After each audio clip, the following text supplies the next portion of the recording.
আসসালামু আলাইকুম ওয়া রাহমাতুল্লাহ।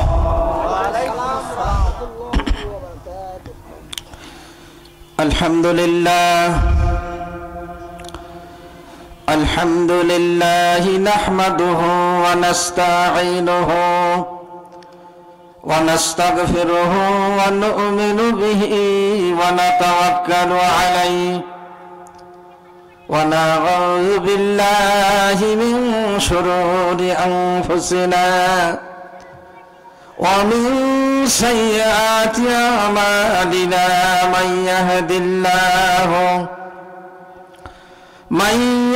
الله فلا مضل له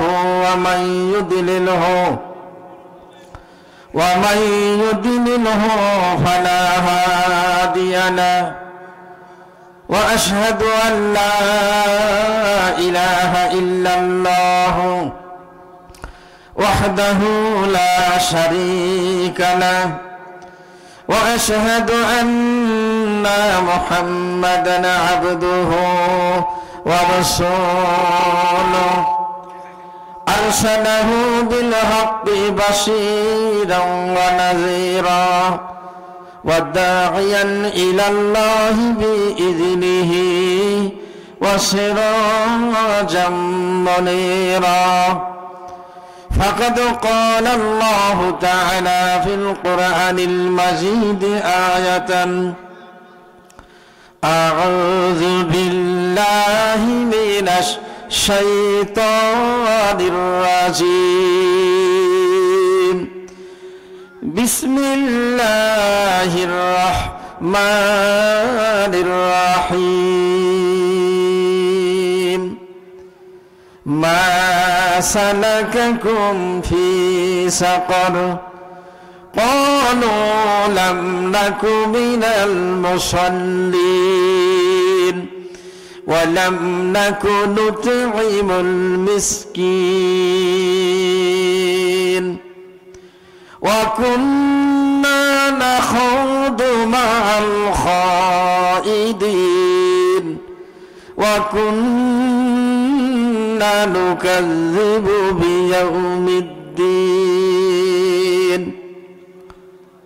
وعن عبد الله بن مسعود رضي الله تعالى عنه قال سألت النبي صلى الله عليه وسلم أي الأعمال أحب إلى الله قال النبي صلى الله عليه وسلم الصلاة لوقتها قال ثم أي قال النبي صلى الله عليه وسلم بر الوالدين قال ثم أي الجهاد في سبيل الله رواه المسلم. وقال الله تعالى في القرآن المجيد آية أخرى بشأن حبيب رسول الله صلى الله عليه وسلم تعظيما وتكريما إن الله وملائكته يصلون على النبي يا أيها الذين آمنوا صلوا عليه وسلموا تسليما اللهم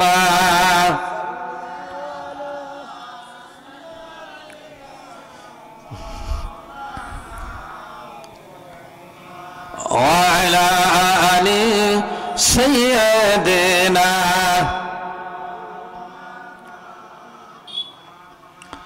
हुनाए फूल तो बुलबुल का तरन्नुम भी न हो जमन दहर में कलियों का तबस्सुम भी न हो बलगल उला बिकमालिही कशफद दुजा बिजमालिही हसनत जमीओ खिसालिही सल्लो अलैहि व आलिहि मुहम्मद से वफाया तूने तो हम तेरे हैं ये जहां सिज है क्या लौह कलम तेरे है बलगल उला बिकमालिही কাশাফাদ দুজা বিজামালিহি হাসুনাত জামিউ খিসালিহি সাল্লু আলাইহি ওয়া আলিহি আল্লাহুম্মা আমিন।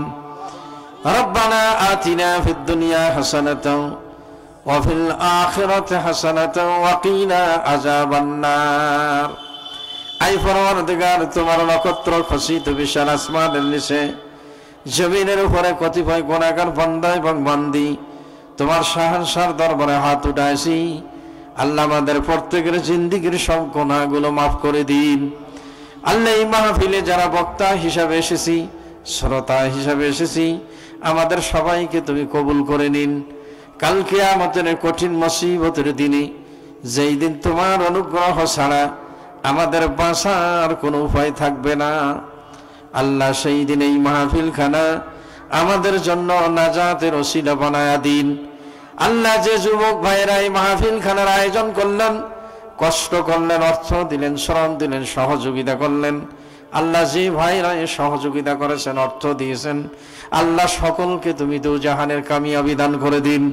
আল্লাহ সন্ধ্যা থেকে এখন পর্যন্ত যা আলোচনা হয়েছে, তোমার হাবিবের শানে দরুদ ও সালাম, তাসবিহ, তাহলিল, দোয়া কালাম, ইয়ার ভুল ত্রুটি মাফ করে তোমার সন্তুষ্টির জন্য কবুল করে নিন।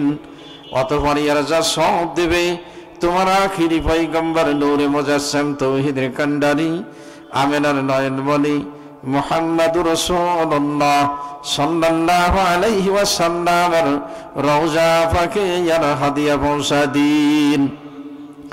আল্লাহ তাআলা আহলে বাইত, আজওয়াজে মুতাহহারাত, খুলাফা রাশিদিন, আনসার, মুহাজিরিন, সাহাবা আজমাইন, তাবিঈন, তাবিঈন, উলামায়ে মুতাকাদ্দিমিন, মুতাআখিরিন, আসফে کرام, বুজুর্গানি দিন, तमाम দুনিয়ার মুমিন মুমিনাত যারা কবরে আছেন প্রত্যেকের আরওয়াহ ফাকিয়ার হাদিয়া পৌঁছা দিন। আল্লাহ কাদেরিয়া, চিশতিয়া, নকশবন্দি, মুজাদ্দিদিয়া, সরওয়ার দিয়ে, ওয়াইসিয়া, জামিয়া, মুজাদ্দিদিয়া, খাস মুজাদ্দিদিয়া, চিশতিয়া, সাবেরিয়া, চিশতিয়া, নিজামিয়া, অন্যান্য তরিকার যত পীর বুজুর্গ ওলি আল্লাহ, গাউস, কুতুব, শহীদ, আবদাল যারা কবরস্থ হয়েছেন প্রত্যেকের আরওয়াহ ফাকিয়ার হাদিয়া পৌঁছা দিন। আল্লাহ আমরা যারা হাত উঠাইছি, আমাদের দাদা দাদি, নানা নানি, খালা খালু, আত্মীয় স্বজন, দূরবর্তী আত্মীয়, নিকটস্থ আত্মীয়, শ্বশুর শাশুড়ি, স্ত্রী পুত্র, ছেলে মেয়ে, ভাই বন্ধু, পাড়া প্রতিবেশী যারা অনন্তকাল ধরে কবরে শায়িত, আল্লাহ সকলের আরওয়াহ ফাকিয়ার হাদিয়া পৌঁছা দিন।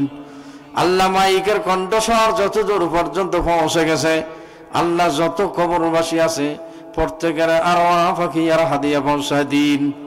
আয় আল্লাহ, খাস করে এই মাহফিলে অনেকে মা হারাছি, মায়ের কলিজা আঘাত দিয়ে দুনিয়া এসেছি। তোমার হাবিব বলেছেন, বুকের চামড়া দিয়ে যদি মায়ের পায়ের জুতা বানিয়ে দেওয়া হয়, একদিনের দুধের ঋণ তার পরিশোধ হবে না। আল্লাহ এই শীতের দিনে মা আমাদের জন্য কত না কষ্ট করেছেন। এক পাশে জায়গা দিত, বিছানা ভিজায়া দিতাম, অপর পাশে জায়গা দিত, বিছানা ভিজায়া দিতাম। আল্লাহ কলিজায় রেখে মা কত বিনিদ্র রাত্রি অতিবাহিত করেছেন। আল্লাহ সেই মা জননী যার কবরে রয়েছেন, মাবুদ গো তার রূহের উপরে ইয়ার হাদিয়া পৌঁছা দিন। আল্লাহ এই মজলিসে অনেকে বাবা হারা আছি, আল্লাহ বাবা আমাদের জন্য জীবনে কত না কষ্ট করেছেন, আমাদের সুখ শান্তির জন্য মাথার ঘাম পায়ে ফেলে কঠোর পরিশ্রম করেছেন। আমাদের কারণে অনেক সময় খাইতে পাইনি, ভালো পোশাক পরিধান করতে পারিনি, অনেক সময় তোমার হুকুমও পালন করতে পারিনি। আল্লাহ আজকে বাড়ি গাড়ি জমি জমা সব আছে, বাবারে তার পাই না। আল্লাহ মাথায় স্নেহের হাত বুলায়া বাবা বলি আর কেউ ডাকে না। আল্লাহ এমন বাবা যার কবর জীবিত আছেন, তাদের আল্লাহ নেক হায়াত দান করে দিন। আল্লাহ তাদের খেদমত করার মতো আমাদের তৌফিক দিয়ে দিন। আল্লাহ খাতা মাহফিল খায়ের তাদের নসিব করে দিন। আই রব্বুল আলামিন, আমি একজন তোমার নগণ্য গোলাম, তোমার কোরআনের কোনো জ্ঞান নাই, তোমার রাসূলের হাদিসের কোনো জ্ঞান নাই। আল্লাহ তোমার বান্দা বান্দীদের সম্মুখে কোরআন ও হাদিস থেকে আল্লাহ জবান দিয়ে এমন কিছু কথা বের করে দিন যা বক্তা শ্রোতা ও ভাইয়ের কল্যাণে আসবে। আল্লাহ আমাদের দেশকে হেফাজত করুন, সারা দুনিয়ার মুসলমানদেরকে হেফাজত করুন। আয় আল্লাহ, আজকে ফিলিস্তিনের মুসলমানেরা দীর্ঘ ৪৮ বছর থেকে নির্যাতিত নিপীড়িত হচ্ছে। মাবুদ, তোমার গাইবী মদত দিয়ে তুমি তাদের সহযোগিতা করুন। আল্লাহ কোন একদিন হলেও এদেশে কোরআনী হুকুমত প্রতিষ্ঠিত হোক, কোরআনী জিন্দেগি কায়েম হোক। আল্লাহ এমন দেখার মতো আমাদের সুযোগ করা দিন। ইয়া ইলাহি মকসুদ মেরা তুহি, রেজায়ে তেরি হামকো রহমত ও মোহব্বত মারিফত নসিবে আতা কুন।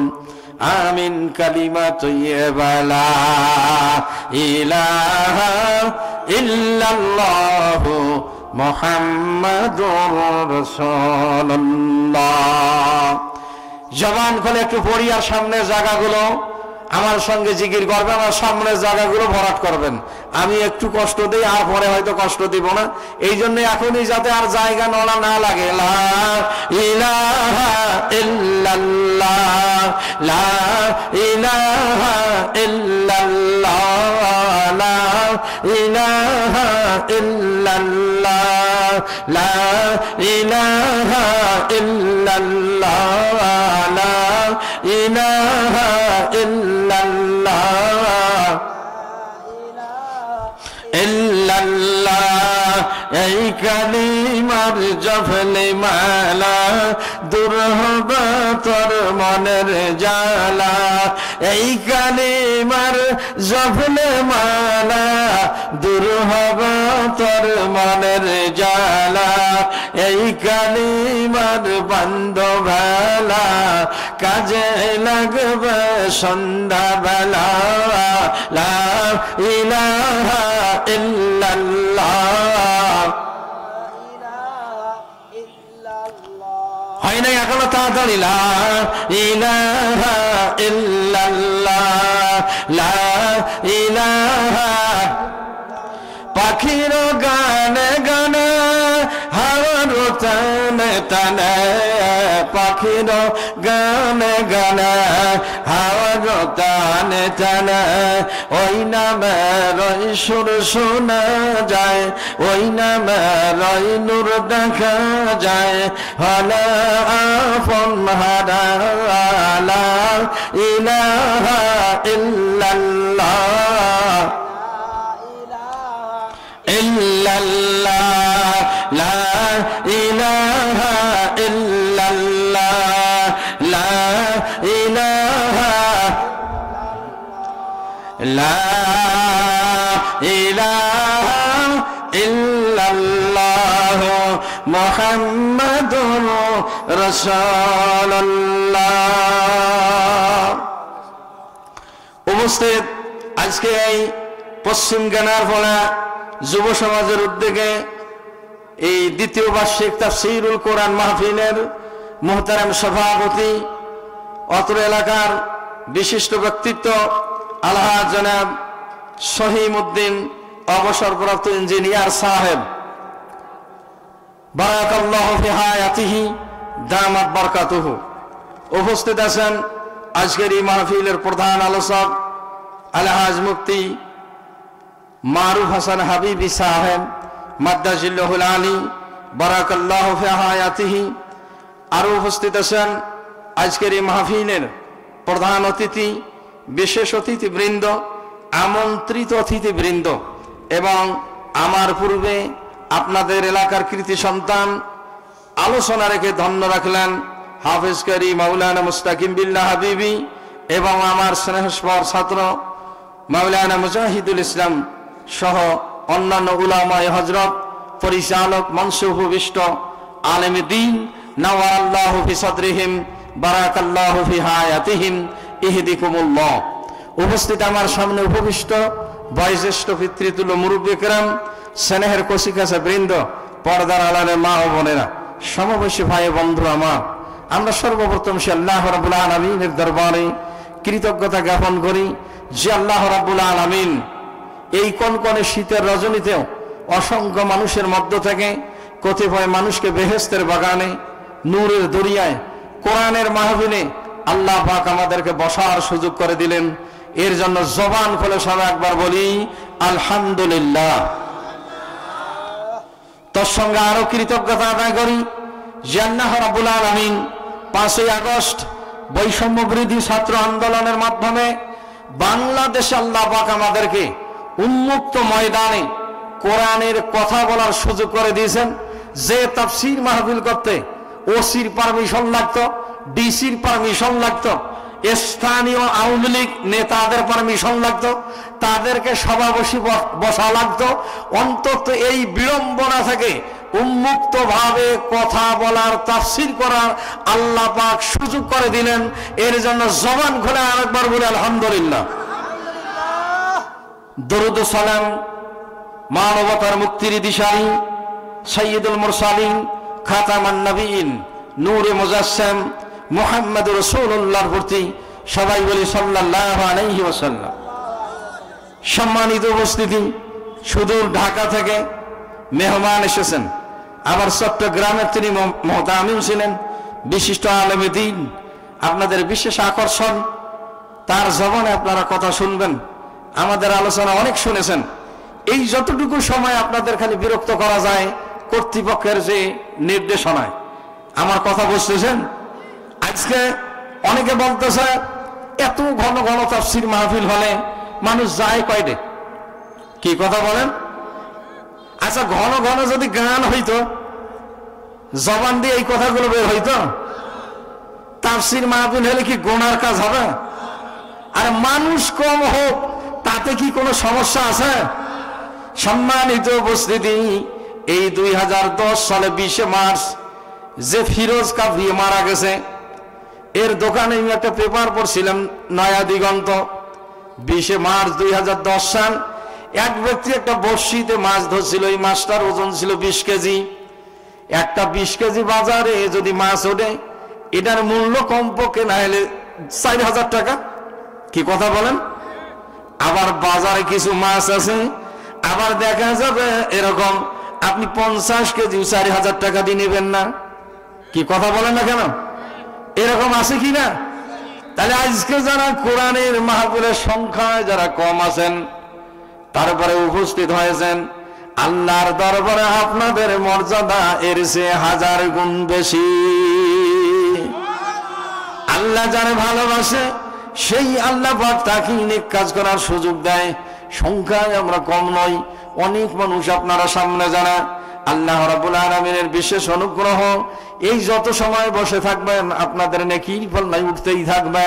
এখানে বসলে 3টা লাভ কমপক্ষে, যতক্ষণ বসে থাকবেন গোনা লেখা হবে না, আপনাদের আমলনামায় সব লেখা হইতেই থাকবে। বুজুর্গানে দিন তাদের কিতাবে উল্লেখ করেছেন কমপক্ষে 50 লক্ষ নেকি লেখা হবে। জোরে বলি আলহামদুলিল্লাহ। টেনশন থেকে আল্লাহ পাক আপনাকে মুক্ত রেখেছেন। এই সময় অনেকে পাল্লা দিয়ে গোনার কাজ করতেছে, কেউ অপারেশন থিয়েটারের মধ্যে নিমজ্জিত। আল্লাহ পাক আপনাদেরকে নেকির কাজে অংশগ্রহণ করার জন্য আল্লাহ পাক এরকম নিয়ে এসেছেন।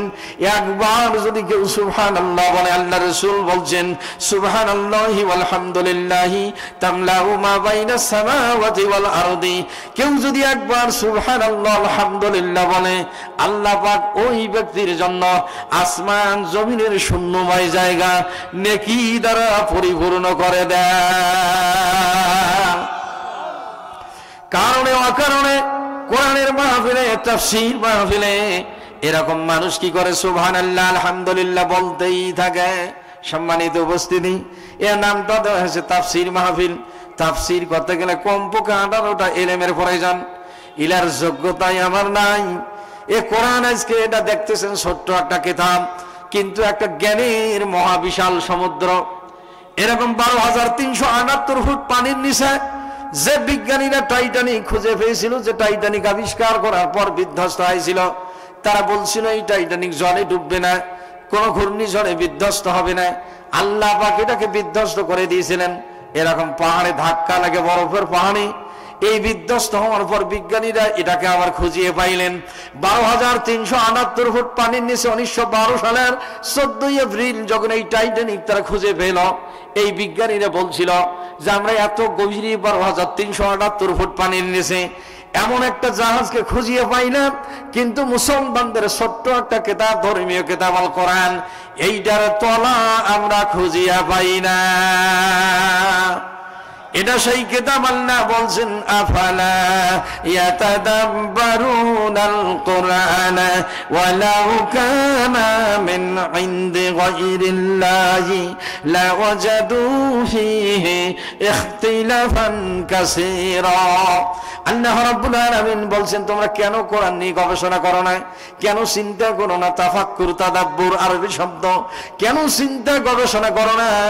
আমি আল্লাহ ব্যতীত যদি আর কারো পক্ষ থেকে কোরআন অবতীর্ণ হতো তাহলে তোমরা সেখানে অসংখ্য মতানৈক্য ইখতিলাফ দেখতে পাইতে। জোরে বলি সুবহানাল্লাহ। এই জন্য আল্লাহ শুরুতেই চ্যালেঞ্জ দিয়ে বলছেন যালিকাল কিতাবু লা রাইবা ফি, আমি এমন এক কিতাব অবতীর্ণ করেছি যার মাঝে কোনো সন্দেহ নাই, কোনো সংশয় নাই। ভুল ধরা তো দূরে থাক, কিয়ামত পর্যন্ত চেষ্টা করেও তোমরা ভুল বের করতে পারবে না। ডক্টর মরিস বখাইলি 39টা ভাষা শিখেছিলেন। ভাষা শেখার পর তিনি বলছিলেন আমি কোরআনের ভুল ধরব। এই ভুল ধরতে যাইয়ে ফ্রান্স থেকে সে আরবে যাইয়া আরবি শেখে, লেখাপড়া শেখার পর আমাদের মতো কোরআন শেখেনি। যখন কোরআন বুঝেছেন, অর্থ বুঝেছেন, তরজমা বুঝেছেন, শানি নজরুল বুঝেছেন, তাফসীর বুঝেছেন, তখন তিনি বলেছিলেন কেউ যদি বিশ্বের মধ্যে সবচেয়ে জ্ঞানের কিতাব দেখতে চায় সে যেন এই মহাগ্রন্থ আল কোরআন পড়ে। কেউ যদি ব্যাকরণের কিতাব দেখতে চায় সে যেন কোরআন পড়ে। কেউ যদি সাহিত্যের কিতাব জানতে চায় সে যেন কোরআন পড়ে। কেউ যদি নভেলের কিতাব জানতে চায় সে যেন কোরআন পড়ে। কেউ যদি বিজ্ঞান জানতে চায় সে যেন কোরআন পড়ে। আজকে ডক্টর মরিস বুখাইলি বিজ্ঞান এন্ড কোরআন লিখেছেন। তিনি বলছেন the holy Quran is literally scientific spirit of Islam. Quran হচ্ছে সমস্ত বিজ্ঞানের মূলনীতি এবং সমস্ত লিটারেচার যত সাহিত্য আছে সমস্ত সাহিত্যের মূলনীতি, সমস্ত ভাষার নৈপুণ্য। পৃথিবীতে এমন কোনো ভাষা নাই কোরআনের যে নৈপুণ্য ব্যবহার করা হয়েছে, যে ব্যাকরণিক কায়দা ব্যবহার করা হয়েছে, কোন ভাষা এত ব্যবহার হয়নি। কি সুবহানাল্লাহ বলেন না? সম্মানিত উপস্থিতি, কিন্তু দুঃখের বিষয় হলো কোরআন আমরা পড়ি না, সন্তান সন্ততিকে পড়াই না, এটা নিয়ে কোনোদিন চিন্তা গবেষণা করি না, তেলাওয়াত শিখি না। এটার ভিতরে কি আছে, যারা শিক্ষিত আছেন এর ভিতরে কি বলা হয়েছে এও আমরা চিন্তা করি না। এই কোরআনুল কারিমে গরুর নামে একটা সূরা আছে, মৌমাছির নামে একটা সূরা আছে, সূরা নাহল। আজকে এক বিজ্ঞানী এই মৌমাছিকে গবেষণা করে নোবেল বিজয়ী হয়েছে। কি সুবহানাল্লাহ বলবেন না? কোরআনে একটা সূরা আছে আনকাবুত, যে সূরাটার নাম দেওয়া হয়েছে মাকড়সার নামে একটা সূরা। আল্লাহ পাক কেন কোরআনে কারিমে মাকড়সার নামে সূরা দিলেন? পৃথিবীতে যত মানুষের বসবাসের আশ্রয়স্থল আছে, যত ঘর বাড়ি আছে, এই ঘর বাড়িগুলোর মধ্যে সবচেয়ে দুর্বলতম ঘর হচ্ছে মাকড়সার ঘর। আল্লাহ পাক বলছেন ইন্না ওয়াহানা বুয়ুতান কাবাইতুল আনকাবুত, বলছেন এই মাকড়সার ঘর সবচেয়ে দুর্বল। এই মাকড়সার কথা আল্লাহ রাব্বুল আলামিন কোরআনে কারিমে উল্লেখ করেছেন। আবার কোরআনে কারিমে একটা পিপিলিকার নামে সূরা আছে, সূরা নামল, যে পিপিলিকা সুলাইমান আলাইহিস সালামের সঙ্গে কথা বলছিল। যখন সুলাইমান আলাইহিস সালামের সৈন্য বহর চলছিল, ওই পিপিলিকার হেড যেটা ছিল, এই পিপিলিকার হেড সুলাইমান আলাইহিস সালামের সঙ্গে কথা বলছিল, সালাম বিনিময় হয়েছিল। সুলাইমান আলাইহিস সালাম মুস্কি হেসেছিলেন, আর পিপিলিকার লিডার বলছিল তোমরা গর্তের ভিতরে চলে যাও, সুলাইমানের সৈন্য বহর আসতেছে, নাইলে তোমাদেরকে পিষিয়ে সব শেষ করবে। জোরে বলি সুবহানাল্লাহ। সুলাইমান আলাইহিস সালাম মুস্কি হেসেছিলেন যে আল্লাহ পাক আমাকে পিপিলিকার কথা বোঝার ক্ষমতা দিয়েছেন। সম্মানিত উপস্থিতি, আল্লাহ পাক 4টা পাহাড় পৃথিবীতে দামি পাহাড় রেখেছেন। সবচেয়ে 4টি দামি পাহাড়, একটা সাফা মারওয়া, গারে হেরা, আর একটা গারে তুর। তুর পাহাড়ে যে মুসা আলাইহিস সালাম যে পাহাড়ে কথা বলেছিলেন আল্লাহর সঙ্গে, সাফা মারওয়া যারা হজ করেছেন সাফা মারওয়া পাহাড় দেখেছেন, এখনো নিদর্শন আছে। আল্লাহ বলছেন ইন্নাস সাফা ওয়াল মারওয়াতা মিন শাআইরিল্লাহ। আল্লাহ বলছেন আমি সাফা এবং মারওয়াকে মানুষের জন্য নিদর্শন হিসাবে রেখে দিয়েছি, কিয়ামত পর্যন্ত নিদর্শন থাকবে। আবার আল্লাহর নবী কাবা থেকে দেখা যাইতো, ওই গারে হেরা থেকে দেখা যাইতো কাবা ঘরের দৃশ্য। সেই গারে হেরায় 15 বছর সাধনা করেছিলেন, সেই পাহাড়ে এই কোরআন অবতীর্ণ হয়েছে। পৃথিবীর যত দামি পাহাড় আছে, এই দামি পাহাড়ের মধ্যে সবচেয়ে বেশি দামি পাহাড় গারে হেরা। আল্লামা ইকবাল বলেছেন উত্তর কর গারে হেরা আছে সৈকম लाया और नस्खाया किमिया सतलाया।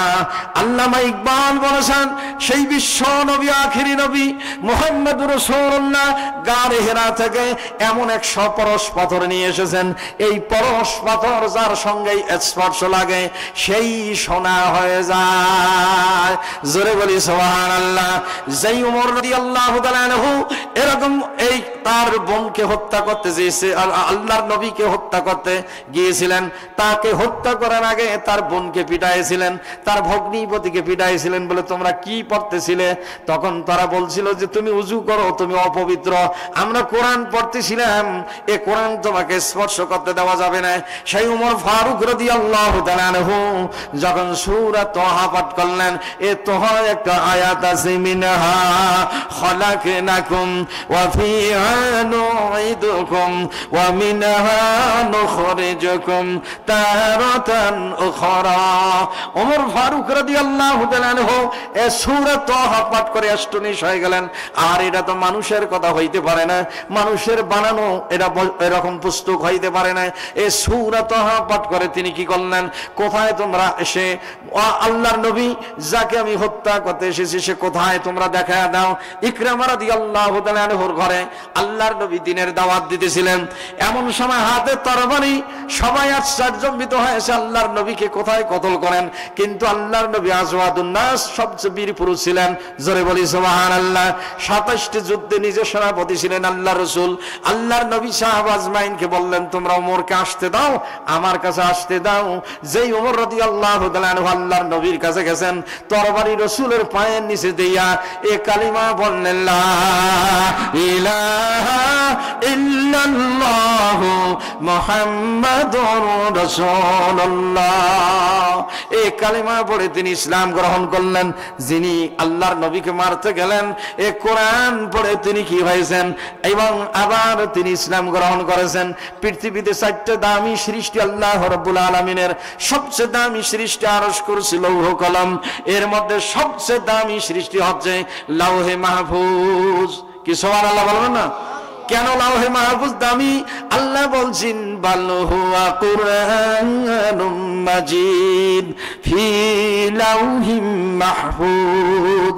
আমি এই সম্মানিত কোরআনকে লাউহে মাহফুজের মধ্যে সংরক্ষণ করেছি। ওই লাউহে মাহফুজে যেভাবে কোরআন লিপিবদ্ধ আছে, দুনিয়ার কোরআনও ঠিক অবিকল সেইভাবেই লেখা হয়েছে। একটা জের জবর পর্যন্ত, নকতা পর্যন্ত কোন মানুষের পৃথিবীর ক্ষমতা নাই পরিবর্তন করতে। কি সুবহানাল্লাহ বলবেন না? এই কোরআন, the complete code of life, the holy Quran is literary scientific spirit of Islam। আজকে বলছেন সেই কোরআন সমস্ত জীবনের মূলনীতির হচ্ছে আল কোরআন, সবচেয়ে বড় আইনের কিতাব, সংবিধান। আল্লামা আলুসি রাহমাতুল্লাহ আলাইহি তাফসীরে রুহুল মাআনির লেখক, এনাকে একদিন এক ব্যক্তি আসি বলছেন যে তোমরা তো বলো কোরআন এবং হাদিসে সবকিছু আছে, আল্লাহ পাক কোরআনে সব বলে দিয়েছেন, বলো তো আজকে আটার কেজি কত? তা আল্লামা আলুসি রাহমাতুল্লাহ আলাইহি ইনি সংবাদ দিলেন এক ব্যক্তিকে, যাও তো বাজারে অমুককে জিজ্ঞেস করো তো যে আজকে আটার কেজি কত। তখন জানার পর বলছেন 3 টাকা আটার কেজি। তখন ওই ব্যক্তি বলছেন তোমরা তো বলো কোরআনে সব আছে, তো তুমি জিজ্ঞাসা করি আবার জানি নিলে কেন? তো বলে আল্লাহ পাক কোরআনে কারিমে বলছেন ফাসআলু আহলিয যিকরি ইন কুনতুম তা'লামুন, তোমরা যা জানো না তোমরা তা জেনে নাও, যিনি জানে তার কাছ থেকে জানো। জোরে বলি সুবহানাল্লাহ। আল্লাহ পাক, আমি তো আটার কেজি বাজার সবসময় আমি জানি থাকবো? আল্লাহ পাক কোরআনে বলছেন যাহা জানো না, যারা জানে তাদের কাছে জানো, এই জন্য আমি জিজ্ঞাসা করছি। সুবহানাল্লাহ বলবেন না? সম্মানিত উপস্থিতি, অনেক কথা আছে, সময় স্বল্পতা। আমি আপনাদের কাছে আয়াত পাঠ করেছি, সূরা মুদ্দাসিরে কয়েকখানা আয়াত, একটা হাদিস পাঠ করেছি। অনেক আলোচনা শুনেছেন এবং শুনতেই আছেন। জীবনে একটা কথা যদি আপনার দিলে বসিয়ে যায়, এর উপর যদি আপনি আমল করতে থাকেন, হয়তো আল্লাহর ওলি হয়ে কবরে যাইতে পারেন। সবাই বলে আমিন। এই দুনিয়ার জীবনে আমাদের চিরস্থায়ী নয়, কোনো একদিন আমাদেরকে দুনিয়া ছেড়ে যাওয়াই লাগবে। আল্লাহ বলছেন সূরা আনকাবুত, কুল্লু নাফসিন যায়িকাতুল মাউতি সুম্মা ইলাইনা তুরজাউন। আল্লাহ রাব্বুল আলামিন বলেন, অবশ্যই তোমাদেরকে মৃত্যুর স্বাদ চাখতেই হবে, আমার দরবারে আসতেই হবে। এই মৃত্যুর পর মানুষের একটা জীবন আছে আখিরাত। মানুষের মোট 5টি জীবন।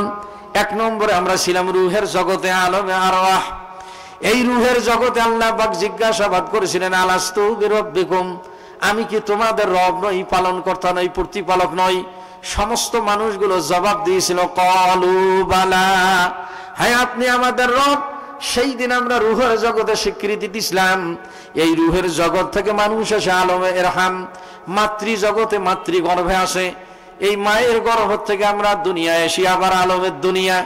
এই মাতৃ জগৎ থেকে মানুষের দুনিয়ার জীবন শুরু হয়ে যায়, পরবর্তী জীবন।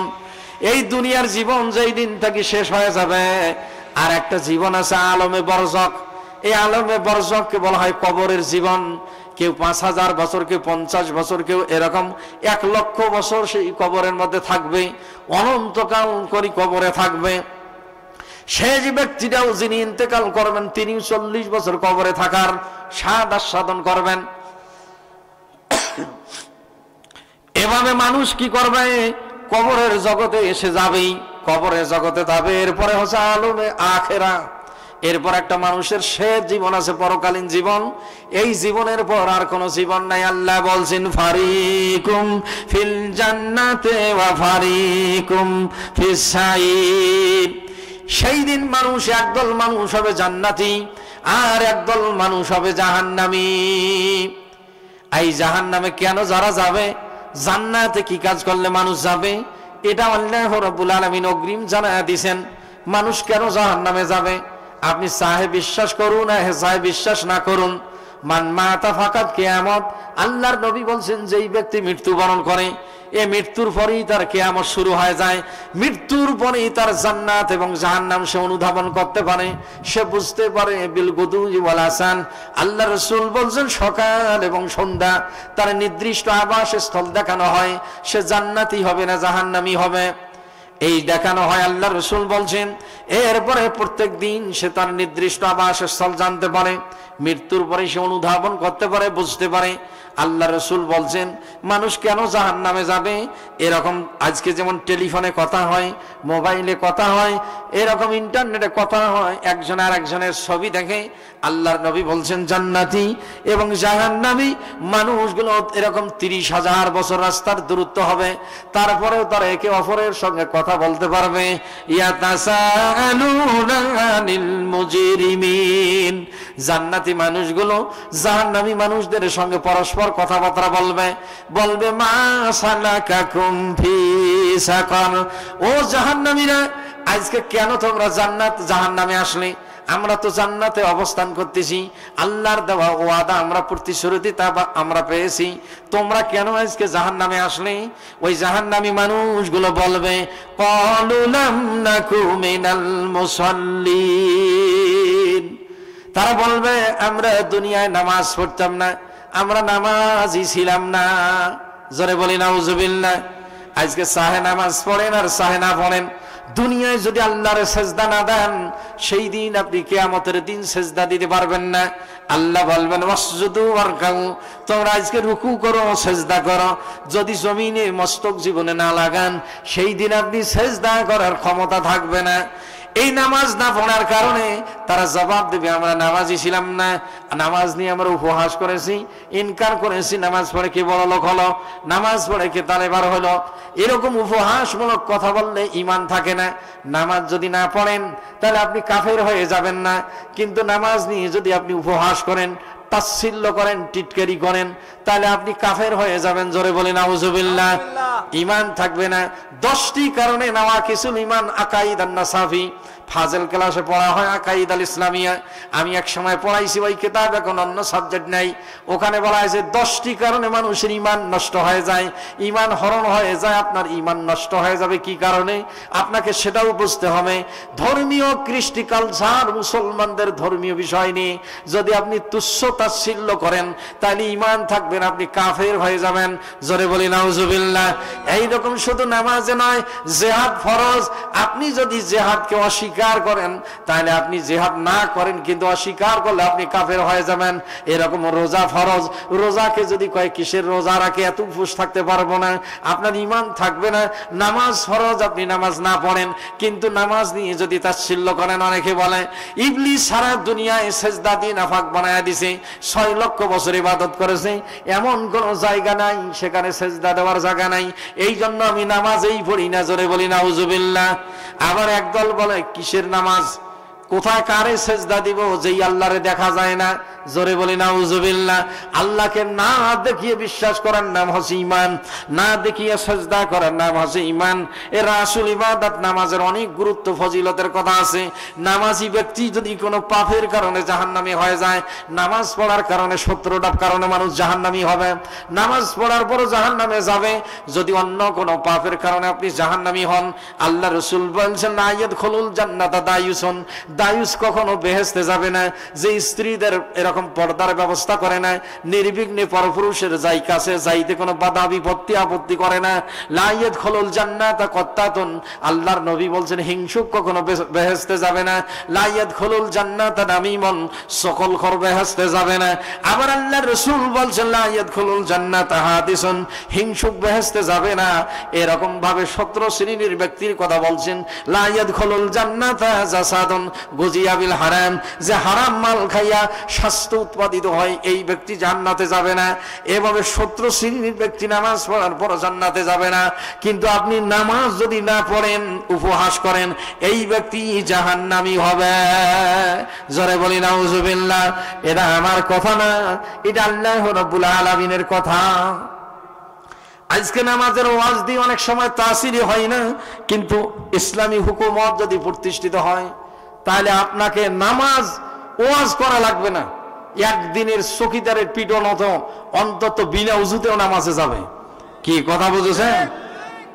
ইঁদুর মারার কেসা আছে, ইঁদুর বলে পালায় না। আমার হুজুর ওয়াজ করছিল, বলে একটা ইঁদুর ধরি খালি পাশা ফাড়ে দিয়ে একটু সেলাই দেবে, সেলাই দিয়ে ছাড়ি দিবে, মারবে না। তখন দেখবে সব ইঁদুরকে মোবাইল করে জানাবে পালাও, সেলাই শুরু হয়েছে, আর থাকা যাবে। কিন্তু এই ব্যবস্থা তো নাই।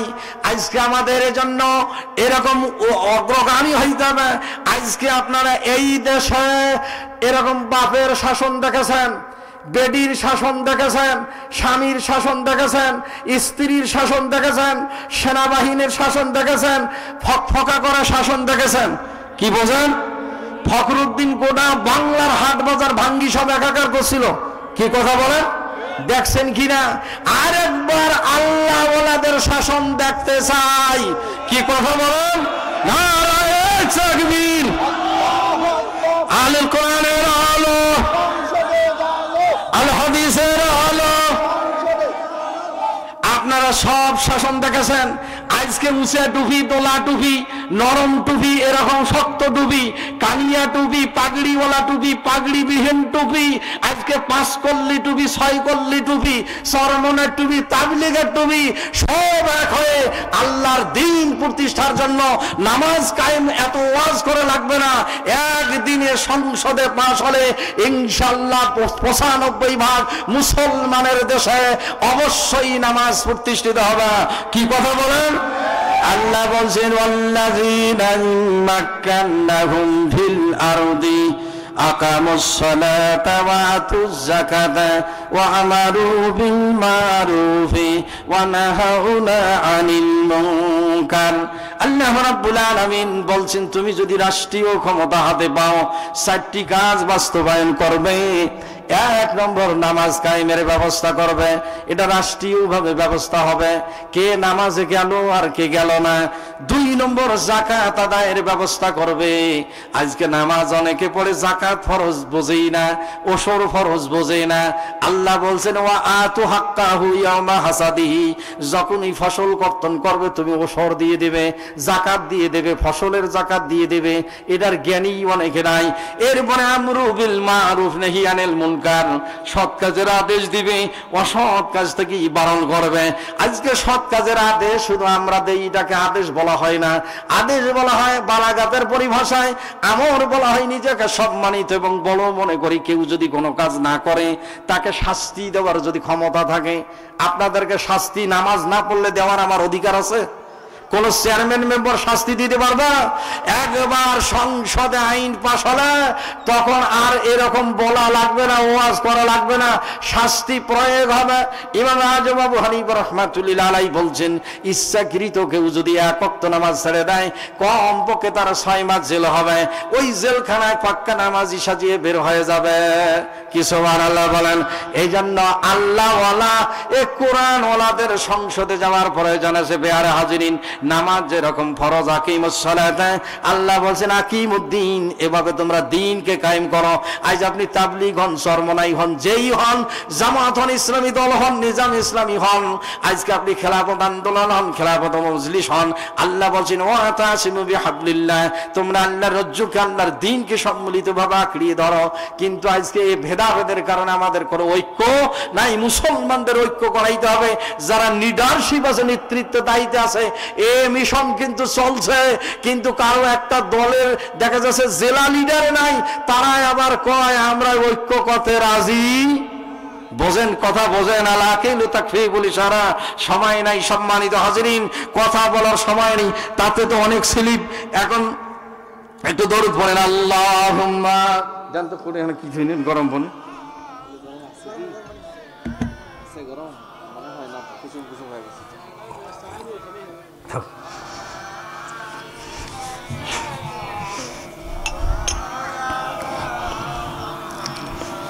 প্যারে হাজিরিন, নামাজের গুরুত্ব ফজিলত অনেক আছে।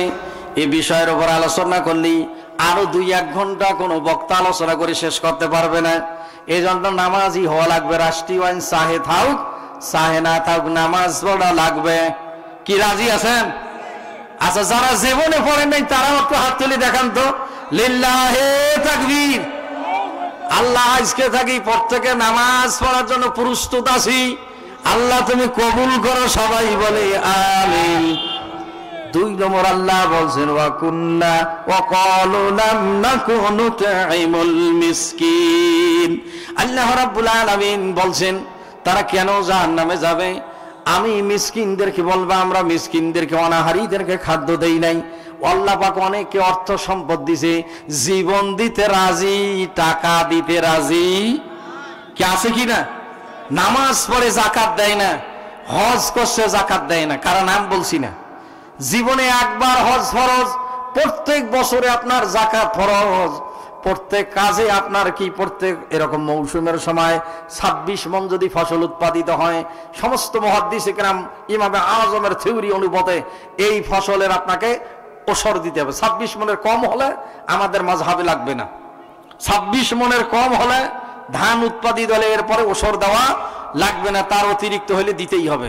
10 মণে 1 মণ বৃষ্টির পানিতে যদি হয়, যদি সেচ দেন তাহলে 20 মণে 1 মণ, যদি সেচও দেন বৃষ্টির পানি হয় তাহলে 15 মণে 1 মণ। এগুলোর মাসলা দেওয়ার এখানে সুযোগ নাই। তাহলে কিন্তু এই জাকাত আমরা দেই না। হজ করছে দেখা যাচ্ছে তাও জাকাত দেয় না, ওসরও দেয় না। জীবন দিতে রাজি আছে, টাকা দিতে রাজি। আবার আল্লাহ পাক বলছেন ওয়া আতাল মালা আলা হুব্বিহি যাবিল কুরবা ওয়াল ইয়াতামা ওয়াল মাসাকিন। আল্লাহ একটা মুত্তাকিদের গুণ বলছেন সূরা বাকারা 177 নম্বর আয়াত, লাইসাল বিররা আন তুওয়াল্লু ওজুহাকুম কিবালাল মাশরিকি ওয়াল মাগরিবি ওয়ালাকিন্নাল বিররা মান আমানা বিল্লাহ। এই আয়াতের মধ্যে আল্লাহ পাক মুত্তাকিদের গুণের মধ্যে বলছেন তোমরা ঈমান আনবে আল্লাহর প্রতি। এই কথাগুলো তার ফেরেশতাগণের প্রতি, কিতাবের প্রতি।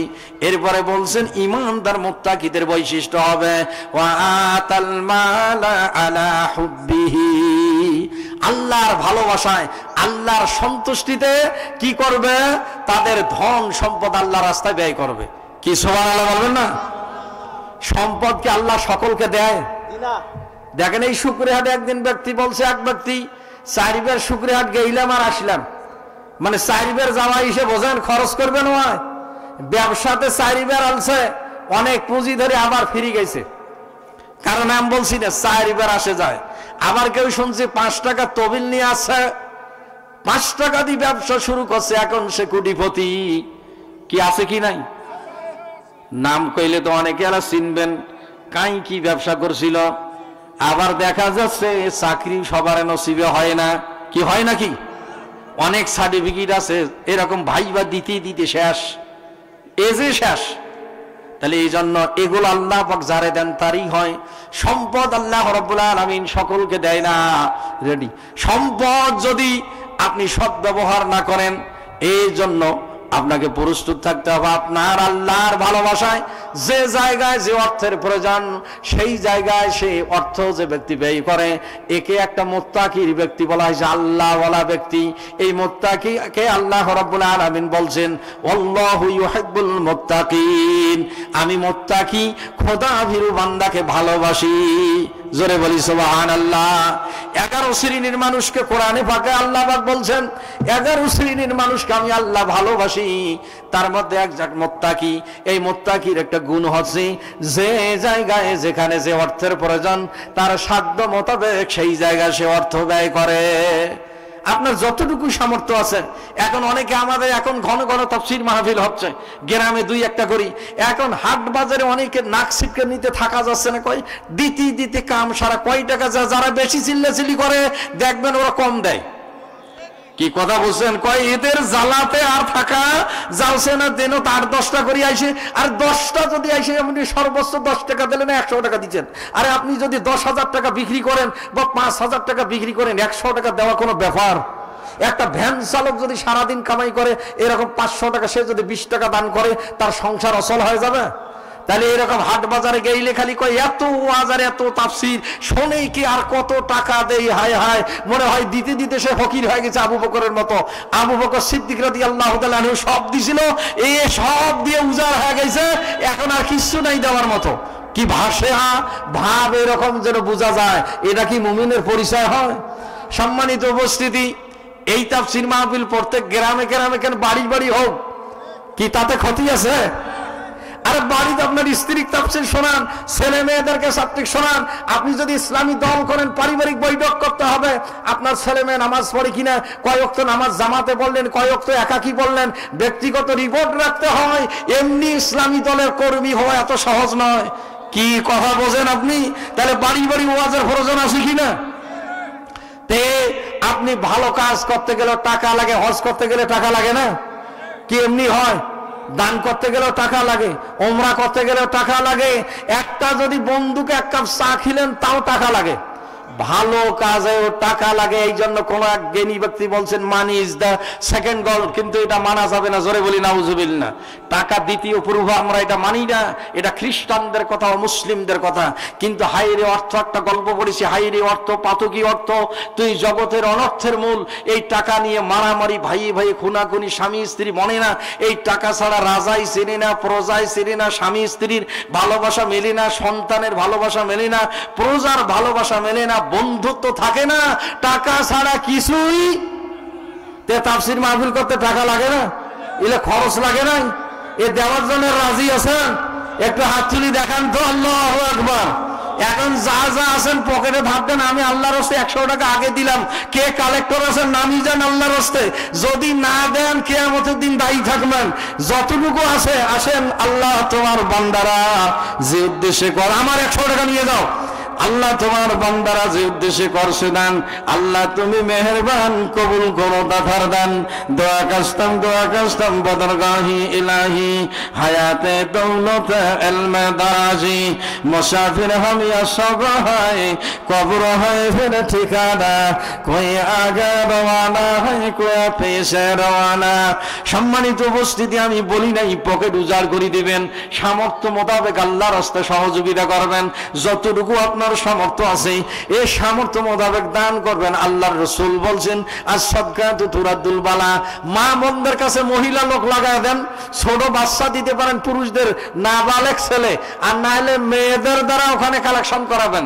যারা ভলান্টিয়ার আছেন, যারা যুব সমাজ এই মাহফিলের আয়োজন করছেন, তারা এই ব্যবস্থা করেন। বাইরে যারা আছেন, আল্লাহর নবী বলছেন, ওয়ান আবি হুরায়রা রাদিয়াল্লাহু তাআলা আনহু قال قال رسول الله صلى الله عليه وسلم সাল্লামা মারহাবা লিল্লাহি তাকবীর। আমাদের সভাপতি সাহেব 1000 টাকা দিয়েছে, করেন সবাই বলেন আমিন। আল্লাহ তাকে আরো দান করার তৌফিক দাও, সবাই বলে আমিন। আসেন, যদি এরকম কোন আল্লাহর বান্দা থাকেন 1500 নগদ যদি দেন বা বাকিতেও যদি দেন, আজকে নাই বলে আমি আগামীকাল পৌঁছে দেব, তার জন্য মুসাফির আছে আমাদের প্রধান মেহমান একজন জাইয়েদ আলেম ইফতা করছেন, দাওরা হাদিস করছেন। আল্লাহর নবী বলছেন মান যারা আলিমান তাকিয়ান কান্নাহু যারা নবিয়ান, যে ব্যক্তি একজন হক্কানি আলেমের সঙ্গে দেখা করলো, আল্লাহর নবী বলছেন সেজন আমি রাসূলের সঙ্গে দেখা করলো। আল্লাহ রাসূল বলছেন মান সাল্লা খালফা আলিমান তাকিয়ান কান্নাহু সাল্লা নবিয়ান, যে ব্যক্তি একজন হক্কানি আলেমের পিছনে নামাজ পড়লো, আল্লাহর নবী বলছেন সে আমি রাসূলের পিছনে নামাজ পড়লো। আল্লাহর রাসূল বলছেন মান আলিমান তাকিয়ান ফাকাদ আহাব্বানি, যে একজন হক্কানি আলেমকে ভালোবাসলো সে আমি রাসূলকে ভালোবাসলো। ফাকাদ আহাব্বানি ওয়া মাই ফিল জান্নাহ, যে আমি রাসূলকে ভালোবাসলো সে আমার সঙ্গে বেহেশতি হবে। কি সুবহানাল্লাহ বলবেন না? আর এটা আমার কথা না, আমরা আলেম হই নাই, কেবল একটু লেখাপড়া শিখতেছি। জাইয়েদ আলেম আপনাদের কাছে আসতেছে, ইয়ং জেনারেশন, এরকম মন জুড়ানো আলোচনা আপনাদের কাছে হবে, কথাবার্তা কোরআন হাদিস থেকে শুনবেন। সম্মানিত উপস্থিতি, আমি আপনাদেরকে জাহান্নামে যাওয়ার কথা বলছিলাম, যে সম্পদ শুধু থাকলেই হবে না, আল্লাহ যাকে সম্পদ দিয়েছে একটা নিয়ামত দান করেছেন। কি সুবহানাল্লাহ বলবেন না? আল্লাহ বলছেন আল মালু ওয়াল বানুনা জিনাতুম মিনাল্লাহ, দুনিয়ার ধন সম্পদ এবং সন্তান সন্ততি আল্লাহ পাকের একটা নিয়ামত। আল্লাহ যারা সন্তান দিয়েছেন এটাও নিয়ামত, ছেলে হোক মেয়ে হোক, কারো যে কিছুই নাই। কি কথা বলেন না কেন? অনেক এরকম আছে নাই সমাজে, দুই একটা দেখা যায়। নারায়ে তাকবীর, আল্লাহু আকবার, লিল্লাহি তাকবীর। প্রধান বক্তার আগমন, শুভেচ্ছায় স্বাগতম। প্রধান বক্তার আগমন, শুভেচ্ছায় স্বাগতম। জ্ঞানের পড়ার পক্ষ থেকে আল গোলাপ শুভেচ্ছা, মাহফিল কমিটির পক্ষ থেকে আল গোলাপ শুভেচ্ছা, যুব সমাজের পক্ষ থেকে লাল গোলাপ শুভেচ্ছা। নারায়ে তাকবীর, আল্লাহু আকবার, লিল্লাহি তাকবীর, আল্লাহু আকবার। সম্মানিত উপস্থিতি, আমি আগেই বলছি আপনাদের সময় নষ্ট করব না, আমরা কাঙ্ক্ষিত মেহমানের আলোচনা শুনবো। আল্লাহ পাক আমার জবান থেকে যা বলা আছে তা আমল করার সকলকে এবং আমাকে তৌফিক দান করুন। সবাই বলে আমিন। ওয়া আলাইনা ইল্লাল বালাগ ওয়া আখিরু দাওয়ানা আলহামদুলিল্লাহি রাব্বিল আলামিন। আসসালামু আলাইকুম ওয়া রাহমাতুল্লাহ।